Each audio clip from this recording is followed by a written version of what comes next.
Assalamualaikum warahmatullahi wabarakatuh. Kembali lagi di channel Pintu Dimensi dengan saya Mas Wahyu. Apa kabar para pecinta horor dimanapun kalian berada? Saya akan melanjutkan cerita di bagian yang keempat yang berjudul Malam Satu Suro di Gunung Lawu.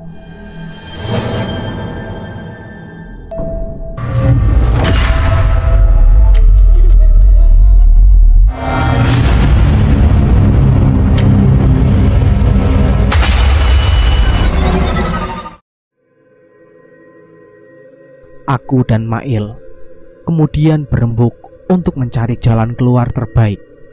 Rasanya tidak mungkin jika kami harus melanjutkan pendakian ke atas. Kaki kami sudah tidak begitu sanggup untuk berjalan dan berjalan lagi. Terlebih, kami sudah sangat kelelahan saat tersesat di pos sebelumnya.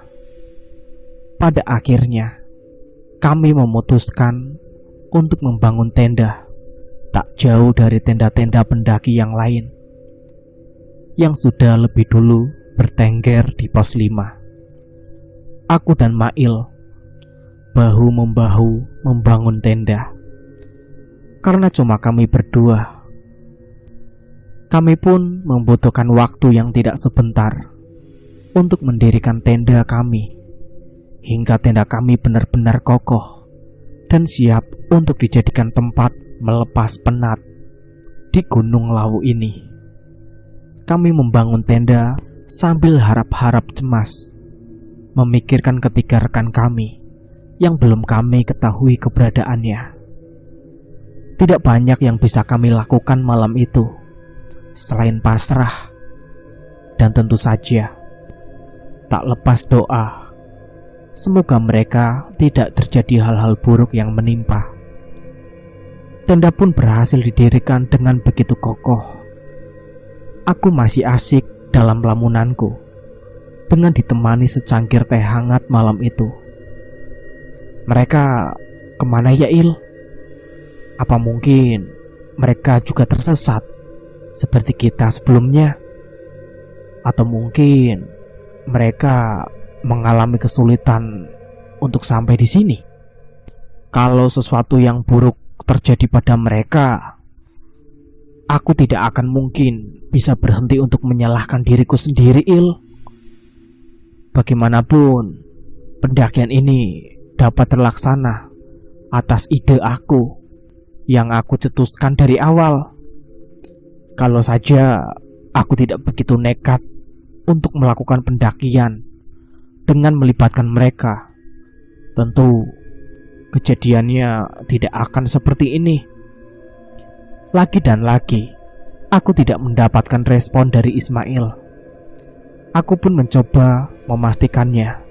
Ternyata Ismail sudah terlelap tidur di dalam tenda. Pantas tidak kunjung merespon apa yang aku ucapkan. Ternyata dia sudah lebih dulu tidur. Capek banget ya, Il. Sampai-sampai tidur pun mudah sekali. Aku membiarkan Ismail hanyut dalam tidurnya, sementara aku masih asik dalam lamunanku yang tidak kunjung berujung. Aku masih asik sendiri tanpa banyak orang sadari. Tak dipungkiri, rasa cemas akan keselamatan 3 kawan-kawanku benar-benar membayangi pikiranku malam itu, hingga membuatku begitu sulit untuk tidur. Karena tidak ada teman untuk berbincang, aku juga ikut terbahan di tenda. Rasanya aku sangat ingin mampir ke tenda-tenda pendaki lain. Namun, malam yang sudah begitu larut, rasanya tidak enak jika harus menyapa saat pendaki-pendaki lain akan beristirahat. Alhasil, kini aku terjaga seorang diri.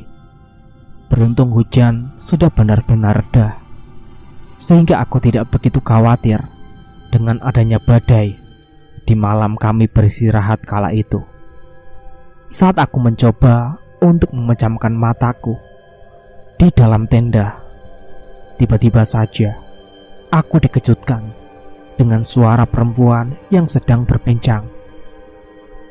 Ketika aku intip dari dalam tenda, tak jauh dari tenda kami, ada 2 orang gadis sedang duduk-duduk. Mungkin yang satu tak lebih dari 15 tahun, sedangkan satunya lagi mungkin seumuran anak TK. Loh, kok ada 2 gadis kecil sih di sini? Mana udah begitu larut pula. Ngapain anak kecil dibawa ke gunung ya? Aku kemudian mengamati gerak-geriknya. Keduanya berbincang begitu asik, saling melempar tawa satu sama lain. Pakaian mereka tidak mirip dengan pakaian pendaki-pendaki pada umumnya.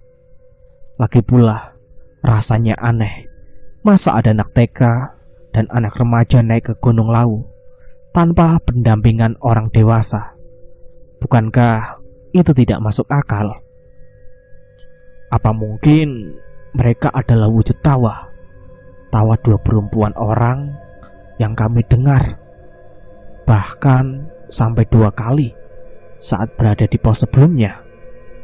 Ya, jika iya, itu artinya mereka bukanlah manusia, melainkan kuntilanak yang menjelma menjadi manusia. Aku benar-benar merinding ketakutan. Mana aku sendirian pula. Ismail udah tidur. Aku kemudian mencoba membangunkan Ismail karena aku benar-benar ketakutan. Namun Ismail sangat sulit untuk dibangunkan. Aku benar-benar kesal dengannya. Padahal jelas-jelas aku membangunkannya dengan begitu keras. Namun ia masih saja larut di dalam tidurnya. Sembari membangunkan Ismail, aku kemudian mencari senter untuk menyoroti ke arah 2 perempuan di luar sana. Meskipun merinding, namun rasa penasaranku mengalahkan segalanya. Ismail, bangun. Karena kesal, akhirnya aku pun mencipratkan beberapa tetes air tepat di wajah Ismail. Memang sebenarnya tidak boleh, namun aku terlanjur kesal kepadanya. Astagfirullah. Loh, kok hujan? Gak hujan kok.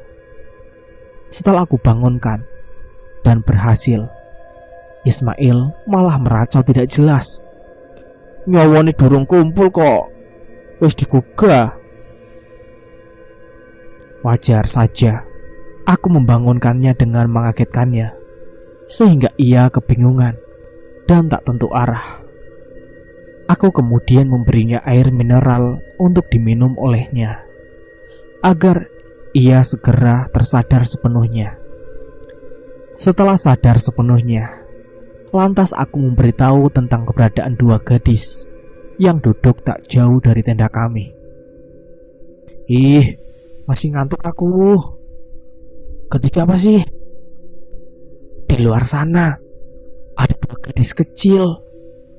Yang satu agak gede atau dewasa, yang satunya seumuran anak TK. Tapi mereka tidak seperti pendaki. Pakaian mereka seperti pakaian remaja yang hendak main, bukan hendak mendaki. Terus ngapain ya malam-malam seperti ini? Bukannya di dalam tenda, dia malah mainan boneka. Bonekanya kok serem banget sih. Udah usang banget. Ah, yang bener aja loh. Manusia bukan. Justru itu yang membuat aku curiga, Il. Karena suara mereka benar-benar mirip dengan suara cekikikan yang kita dengar saat di pos bawah. Feelingku mengatakan seperti itu. Ya udah, ayo pastikan lagi. Kami kemudian membuka pintu tenda dan menyoroti senter ke arah di mana remaja itu duduk sebelumnya. Sayangnya, saat kami cari keberadaan 2 gadis tersebut, mereka sudah tidak ada di tempatnya lagi. Duh, mereka hilang lagi. Jangan-jangan feeling kamu beneran. Aku kan udah bilang dari tadi. Kami pastikan bahwasannya kedua gadis tersebut adalah makhluk tak kasat mata, alias bangsa lelembut. Bangsa lelembut yang sebelumnya hanya menampakkan suara cekikikannya saja, dan sekarang mereka justru menampakkan diri mereka secara gamblang di depan mata. Namun beruntung, mereka tidak mengganggu. Namun tidak dipungkiri, jika kami benar-benar ketakutan, kami berdua pun memilih untuk menutup tenda dan saling tatap di dalam tenda. Kami berdua merasa ada keganjilan yang terus mendatangi kami tanpa henti. Tak lama kemudian, di saat kami sedang ketakutan, terdengar suara delman yang berbunyi kerincing, kerincing, kerincing, kerincing. Ya, kami kira itu adalah delman. Namun kenapa ada di tengah hutan seperti ini? Kami merasa semakin ketakutan. Kami takut sejadi-jadinya. Selang beberapa menit, ada langkah kaki yang mengintari tenda kami. Langkah itu semakin jelas, semakin lama semakin mendekat. Ia memutari kami. Dari tenda terlihat siluet bayangan hitam yang sedang berjalan. Namun bayangan itu bayangan yang sangat mengerikan. Semakin suara itu menjauh, semakin bayangan itu semakin membesar. Aku tidak tahu makhluk apa itu. Kami yakin pasti ada sesuatu yang tidak benar pada malam seperti ini. Malam satu suro, malam di mana para makhluk halus merayakan pestanya. Tak lama kemudian, ada suara bala tentara yang sedang berbaris, seperti sedang mempersiapkan pasukannya. Tuwa, krek, tuwa, krek, tuwa, krek. Ya, kami tidak salah dengar. Suara itu seperti bala tentara yang sedang mempersiapkan pasukannya. Lalu, tiba-tiba saja angin datang dengan kencangnya menghembus tenda kami, dan suara itu pun hilang. Keganjilan demi keganjilan datang tanpa adanya sebab yang pasti. Kami mulai sadar jika sedari awal pendakian kami memanglah salah. Kami mendaki tepat di malam satu suro. Seharusnya tidak dibolehkan dilakukan pendakian. Orang Jawa menyebutnya pamali. Namun kami tetap naik dengan alasan ingin menikmati malam satu suro di atas ketinggian dan merasakan sensasinya. Dan inilah yang kami rasakan. Selain itu, kami pun juga sempat beberapa kali melanggar pantangan yang ada di Gunung Lawu. Di antaranya perihal jumlah kami yang ganjil, sikap kami yang sedikit mengusik burung jalak, hingga keluhan demi keluhan yang terus-menerus kami lontarkan di sepanjang perjalanan. Lalu, banyak kata yang tidak sepantasnya kami ucapkan terlontar dari mulut kami. Sepertinya kita memang sudah salah sejauh ini, Il. Lalu, apa yang harus kita lakukan, Ram? Kita harus segera mungkin bertemu dengan kawan yang lain. Dan setelahnya, kita harus bergegas untuk turun. Tidak ada toleransi lain selain kembali turun dan menyudahi pendakian ini. Lalu, puncak bagaimana? Kita bisa menggapainya lain waktu. Yang penting jangan malam satu suro. Pamali, aku baru inget.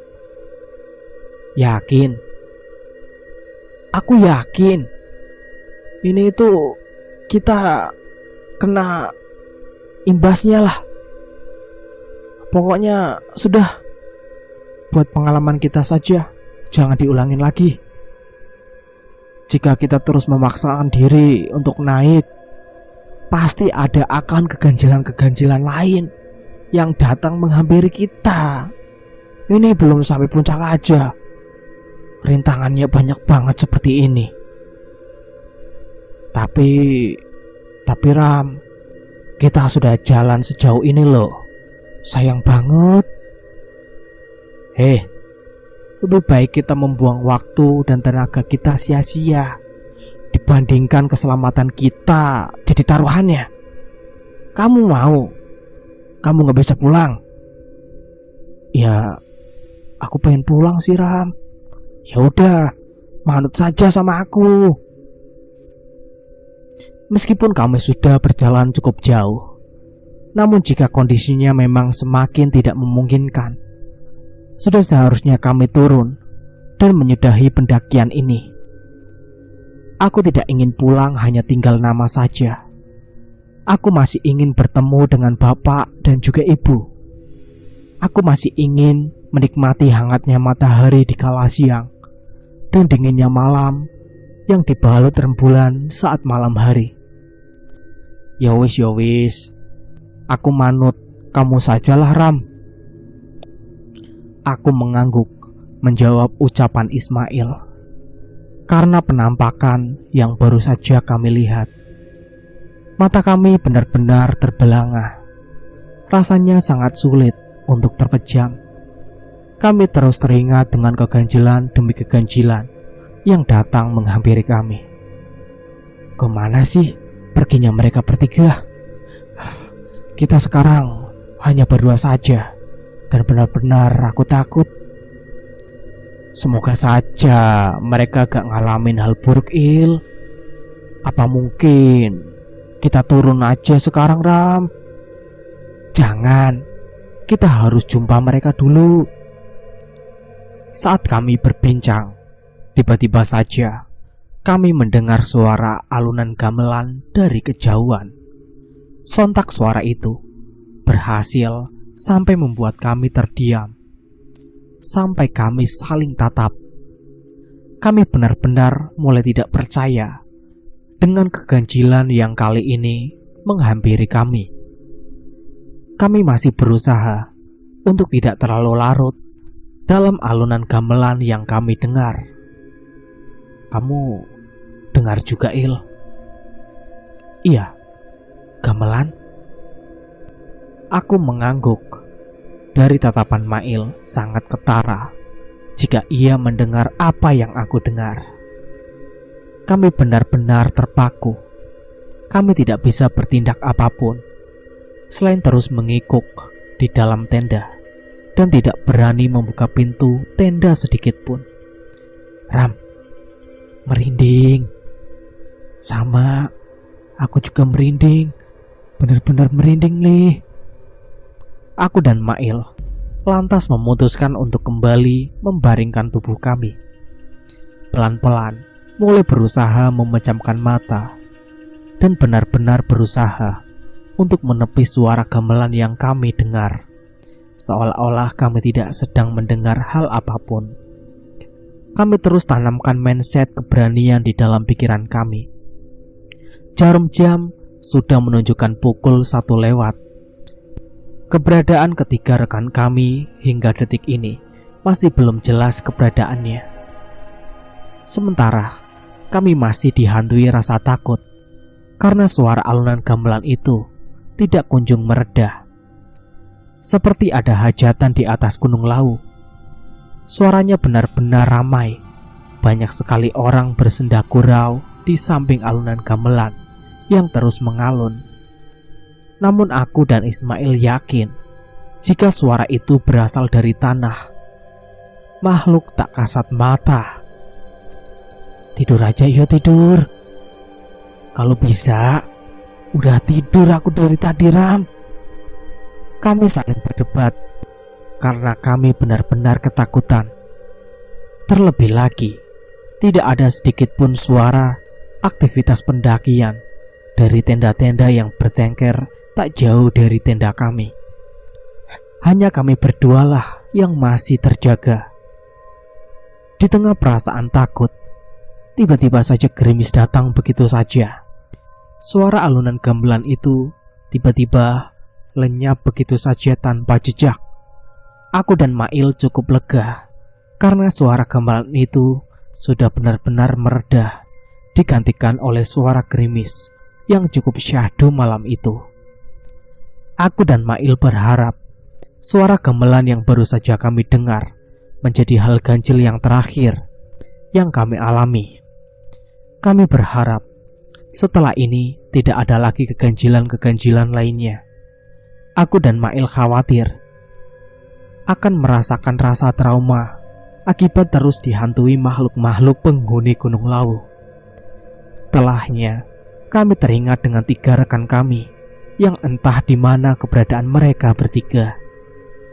Kami sedikit berasumsi, mungkin saja hal buruk menimpa ketiganya. Jika memang benar, itu artinya perjalanan kami benar-benar harus dihentikan tanpa ada kata tapi. Di tengah gerimis, aku dan Mail memberanikan diri membuka pintu tenda guna memastikan situasi di luar agar benar-benar aman dan tidak ada makhluk halus yang bertengger di sekitar kami.